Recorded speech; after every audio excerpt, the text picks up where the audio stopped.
cual se producía el reparto de 111 millones de euros, al cual el Grupo Adicover le han tocado algo más de 4 millones de euros para este periodo. Tengo que decir que hemos hecho un reparto lo más justo posible en función de las poblaciones que hay en cada territorio, en función de la actividad económica, en función de una serie de parámetros, pero hemos añadido un índice corrector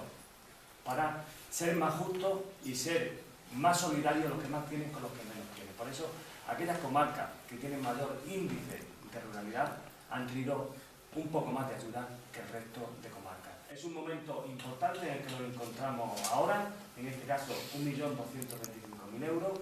Ya te lo decía en otra presentación, estamos en un momento muy importante para Extremadura,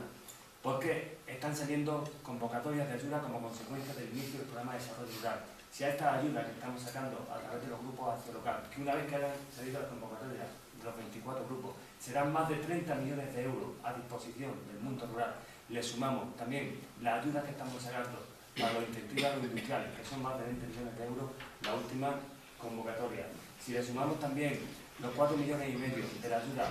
del decreto de activo físico, también dirigido al mundo rural, y si le sumamos también los más de 20 millones de euros que se han sacado de la Corporación de Jóvenes Agricultores, yo creo que es el momento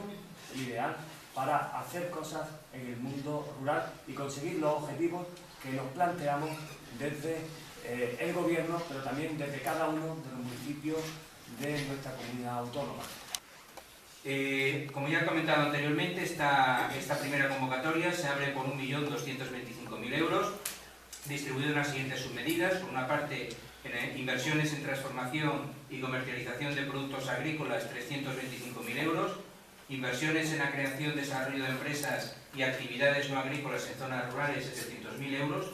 servicios básicos para la economía y la población rural, 100.000 euros, renovación de poblaciones en zonas rurales, 50.000 euros, y mantenimiento, recuperación y rehabilitación del patrimonio rural, 50.000 euros. Esta es